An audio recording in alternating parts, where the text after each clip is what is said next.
Hello friends, இந்த வீடியோவில் நம்ம என்ன பார்க்க போகிறோம்னா எப்படி VLC மீடியா பிளேயரில் ஒரு வீடியோவை ரொட்டேட் பண்ணி சேவ் பண்ணுறது தான் பார்க்க போகிறோம்.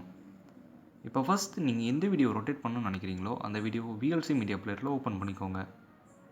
இப்போ பார்த்தீங்கன்னா இந்த வீடியோ போர்ட்ரேட்டாக இருக்குது. இப்போ இந்த லேண்ட்ஸ்கேப்பை மாற்றணும்னா மேலே டூல்ஸ் அப்படின்ற ஆப்ஷனை கிளிக் பண்ணிக்கோங்க. கிளிக் பண்ணி எஃபெக்ட்ஸ் அண்ட் ஃபில்டர்ஸ் அதை கிளிக் பண்ணி வீடியோ எஃபெக்ட்ஸை கிளிக் பண்ணிக்கோங்க. கிளிக் பண்ண பிறகு ஜாமெண்ட்ரி அப்படின்ற ஆப்ஷனை தொட்டு ட்ரான்ஸ்ஃபார்ம் அப்படின்ற ஆப்ஷனுக்கு டிக் கொடுத்துருங்க. டிக் கொடுத்தீங்கன்னா உங்கள் வீடியோ 90 டிகிரிஸ் ரொட்டேட் ஆயிரும். இப்போ சேவ் கொடுத்து க்ளோஸ் பண்ணிக்கோங்க. இப்போ உங்கள் வீடியோ ரொட்டேட் ஆகி சேவ் ஆயிரும்.